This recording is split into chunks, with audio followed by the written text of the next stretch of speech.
Hello everyone, welcome to my channel easy learn. Guys, আজকে আমরা শিখব বছর গণনা, অর্থাৎ বছরের ডিউরেশন যেটাকে বলে। বছর বা বছরের ডিউরেশন।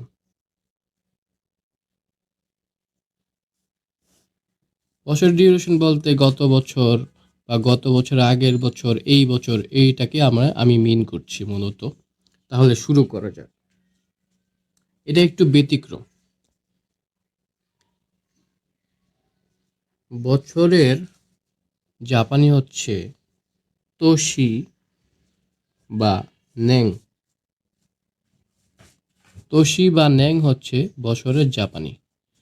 তো তোশি আর ন্যাং বিভিন্ন ক্ষেত্রে ব্যবহৃত হয়ে থাকে, অর্থাৎ সুবিধার্থে, ভাষা সুবিধার্থে ব্যবহৃত হয়ে থাকবে, সেটা আমরা দেখব। তো শুরু করি গত বছর দিয়ে। গত বছর হবে খিও ন্যাং। খিও ন্যাং। খিও ন্যাং হচ্ছে গত বছর। এবার আসি গত বছরের আগের বছর কি হবে।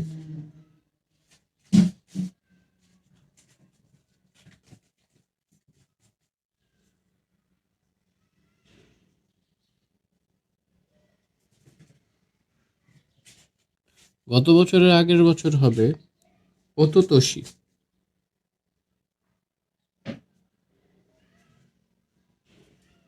এখানে তোশি পেয়েছি বছর, এখানে ন্যাং পেয়েছি বছর, এখানে তোশিটা ইউজ হয়েছে, এখানে ন্যাংটা ইউজ হয়েছে। যেমন খিও ন্যাংয়ের সাথে ন্যাং ইউজ হয়েছে, অত তোশির সাথে তোশি ইউজ হয়েছে।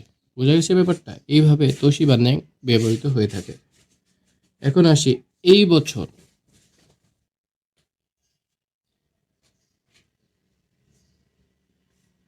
এই বছর হচ্ছে খোতোশি।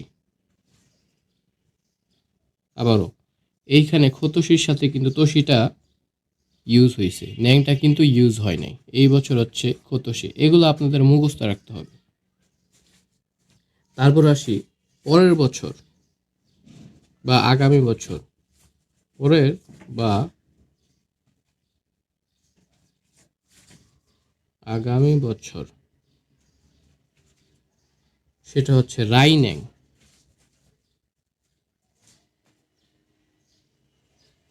রাইন্যাং এখানে কিন্তু আবার ন্যাংটা ইউজ হয়েছে, রাইন্যাং। এবার আসি পরের বছরের, আগামী বছরের পরের বছর।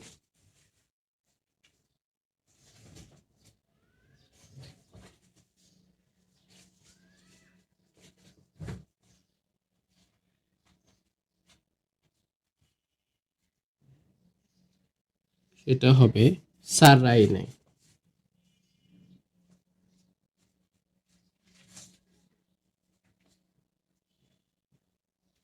সারাইন্যাং। এবার আসি প্রত্যেক বছর।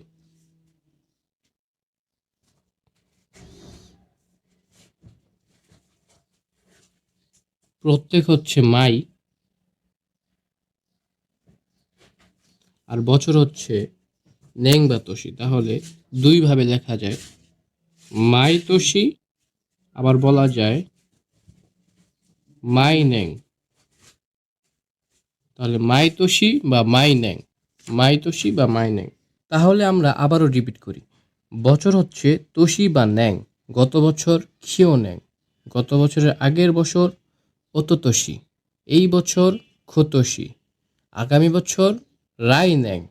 আগামী বছরের পরের বছর সারাই ন্যাং। প্রত্যেক বছর মাই তোশি বা মাই ন্যাং। তো এই ছিল আজকের ভিডিওটি ভালো লাগলে লাইক দিবেন, শেয়ার করবেন এবং সাবস্ক্রাইব করতে ভুলবেন না। ধন্যবাদ।